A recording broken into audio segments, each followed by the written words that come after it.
আমাদের যে সমন্বয়ক সাহেবদের এক একজন বাবার নামে যে এক এক ঘটনা, আমি কিন্তু বনশ্রীর নাগরিক, বাকিটা আমি বললাম না যে ওখানে কি হচ্ছে।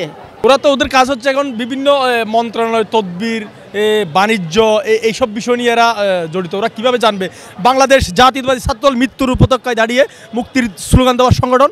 দীর্ঘ ১.৫ দশক ধরে বাংলাদেশ জাতীয়তাবাদী ছাত্রদলের নেতাকর্মীরা খুন, গুম, নির্যাতনের শিকার হয়ে আজকে এই পর্যায়ে এসেছে। বাংলাদেশ জাতীয়তাবাদী ছাত্রদলের নেতাকর্মীরা বিভিন্ন ইউনিটে হাজার হাজার নেতাকর্মী ছিল, আছে, এবং বাংলাদেশ জাতীয়তাবাদী দল বিএনপির এই যে দেশনায়ক তারেক রহমানের যে আগামী দিনের চিন্তা চেতনা এবং দেশ নিয়ে যে ভাবনা, বাংলাদেশ জাতীয়তাবাদীর সাড়া দিয়ে অনুপ্রাণিত হয়ে হাজার হাজার লোকজন এখন বাংলাদেশ জাতীয়তাবাদী ছাত্রদলের পতাকা তলে আসতেছে। তার মানে বলতে চাচ্ছেন যে ছাত্রলীগের কর্মীদের নিয়ে আপনারা আসলে চলছেন না?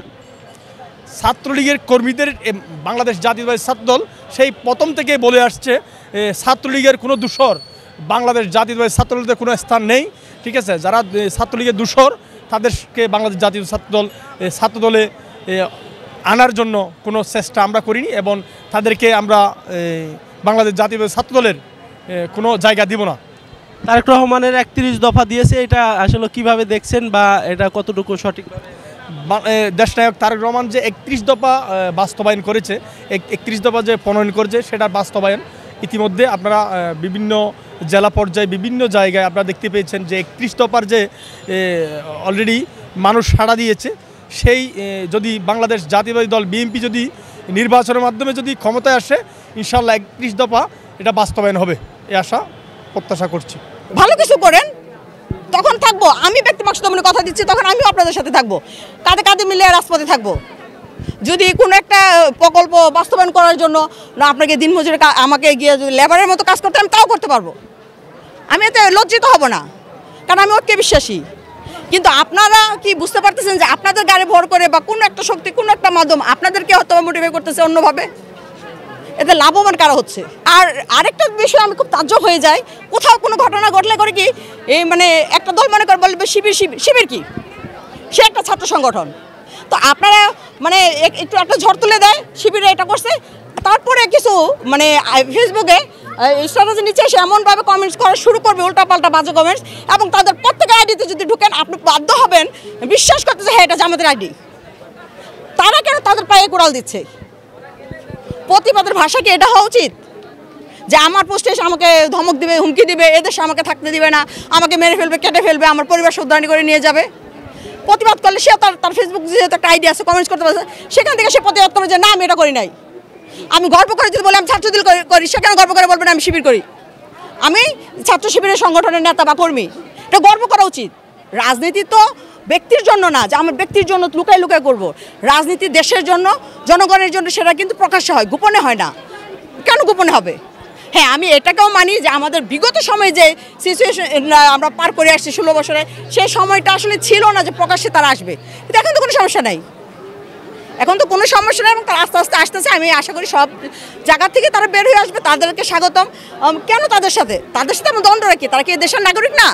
যে আমাদের যে সমন্বয়ক সাহেবদের এক একজন বাবার নামে যে এক এক ঘটনা, আমি কিন্তু বনশ্রীর নাগরিক, বাকিটা আমি বললাম না যে ওইখানে কি হচ্ছে। এগুলো হলো বলার কথা। যখন আপনি কেউ না তখন আপনাকে কেউ চিনে না। যখন আপনি কিছু হয়ে যাবেন না, আপনার চেনা দরকার নাই। আপনার 14 জেনারেশন আগের একজন বলবে এটা আমার আপন ভাই। এই সমস্ত ঘটনা আওয়ামী লীগ বলেন, বিএনপি বলেন, জামাত বলেন, অমুক বলেন, তুমুক বলেন, তৃতীয় পক্ষ, চতুর্থ পক্ষ, পঞ্চম পক্ষ, যেই পক্ষই থাকুক না কেন, যেই থাকুক না তার নাম ব্যবহার করবে, কেউ না কেউ নাম ব্যবহার করবেই। এটা হলো, এটা ওদেরকে বলা হয় সুবিধাবাদী। তাদেরকে আপনি রাজনীতিবিদ বা একটা রাজনীতির কর্মী বলতে পারেন না। যদি আপনি আমার বিরুদ্ধে একবার স্পষ্ট একটা অভিযোগ দিতে পারেন, যেহেতু আমি দীর্ঘদিন বিরোধী দলের রাজনীতি করি, তখন আপনি এটা আমি স্বীকার করি হ্যাঁ এটা আমার দলের, আমার প্রথমত আমার অপরাধ, যেহেতু আমি একটা সংগঠনের সাথে আছি, সেটা আমার সংগঠনের।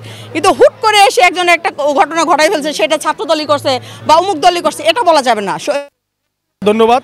আপনার মাধ্যমে আমি জানতে পারলাম যে আসলে ছাত্রলীগ যে সন্ত্রাসী, ওরা 5 আগস্ট পরবর্তী সময় তারা বাংলাদেশ থেকে খুনি হাসিনা, নিজ স্বৈরাচার ফ্যাসিস্ট হাসিনা নিজ দেশ থেকে পালিয়ে গেছে।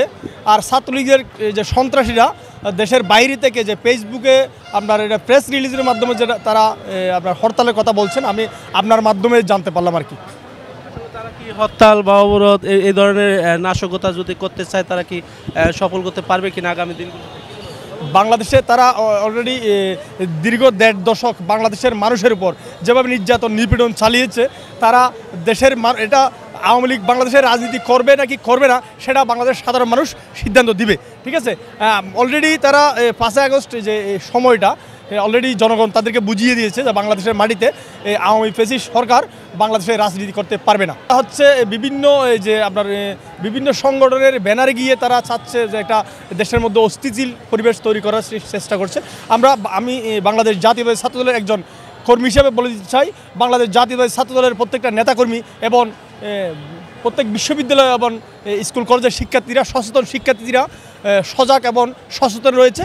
এই ছাত্রলীগ এবং ছাত্রলীগের দোসররা যদি কোথাও কোনো অপকর্ম অস্থিতিশীল পরিবেশ করতে চায়, শিক্ষার্থীরা মিলে এই পরিবেশ এদের সাথে মোকাবেলা করবে ইনশাআল্লাহ। আমরা